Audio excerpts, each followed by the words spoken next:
All right, Coach, I guess first off, you took advantage of a great home week, even though tough losing one of your biggest fans, but really went 5-0 last week. That's a great week. Just talk about how your team stepped up. Well, it really was. It was a great weekend for us on the field, being able to sweep a very good Texas women's team that we were in a very tight battle for first, second place in the conference, and then to get help from Midwestern over the weekend was very big. Midwestern swept Tarleton 3 games, who was in first place, so that gives us a 2-game lead in the conference standings. But we've got a very tough week ahead of us. We go to Abilene Christian tomorrow for a doubleheader, and then go to Tarleton this weekend for 3 games. So a huge week for us, but we're in a lot better position right now than we were last week with a 2-game lead instead of being a game back. And our players just did an outstanding job battling through a lot of emotion, and being able to sweep a good Texas women's team was huge. Talk about coming up clutch twice, late game walk-off hits. Just talk about your clutch mentality. Well, in both of those 7th-inning rallies, we got leadoff hits. The first one when Morgan Spearman hit a double down the left field line, and then Lauren Smith hit sacrifice fly to score her eventually, and then I think it was Elsa Poe that got the leadoff hit in Game 3 to lead off the 7th inning after they had tied it up, and then April Bashir's followed with the base hits, followed by Chelsea Walters' double.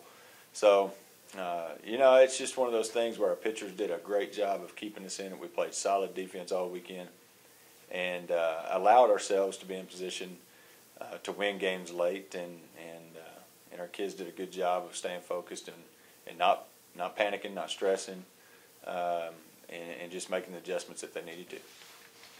Claire Molina, we're going to talk about your pitching a little bit. Claire Molina, she got 2 starts, 2 complete games. Yeah.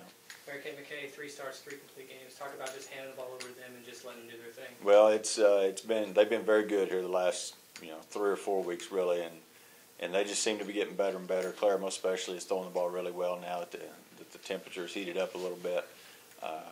Good velocity, good control, and she's a good defensive pitcher. You know, she covers a lot of ground and makes a lot of plays herself. Kind of reminds you a little bit of a Carrie Gaume that we used to have that was a great defensive pitcher, and that really is a huge asset for you when your pitcher can go get a lot of balls.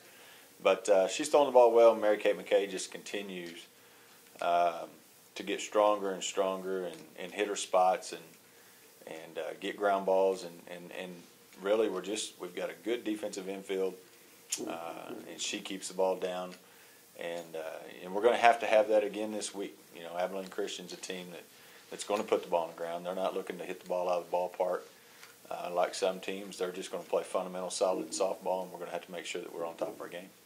Yeah, you're talking about Abilene Christian, but even after that, Tarleton, what challenges does that take? I mean, you guys have a 2-game lead now, but then you're going to 3rd place, and you guys have Abilene Christian tomorrow. Well, they always play us tough. Tarleton does at their place, and you can look at their record right now, and their home and away record's a little bit different. They're a much better team at home. The wind typically blows out of the south, which means it blows out of the straight out to left there. They've hit more home runs this year than we have. They're 3 or 4 hole hitter. Swanda has 15 home runs this year, and then their first baseman, I believe it is, that has 13. So and then their shortstop, I think, has 12. So they've got some kids that can swing it.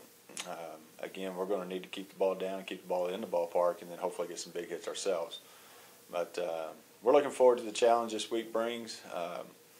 Going to have another emotional week with George's funeral on Wednesday, in which we've been invited to sit with the family, and so that's going to be a great honor for us. But it's going to make for a difficult day. We've got a lot of alumni coming in from all over the state of Texas, driving in from Arizona to come to George's funeral, and that just kind of tells you how much he meant to this program and to these players. And it's been a difficult weekend. It's going to be a huge loss not having him around, and with his big bear hugs and and high fives and meeting you at the bus before and after games and all that. It's going to be different for us, but we're praying for Ola right now, and we know that we still have a lot of great fans. But our biggest one's not going to be with us at the field, but he's definitely still has a presence in our ball club.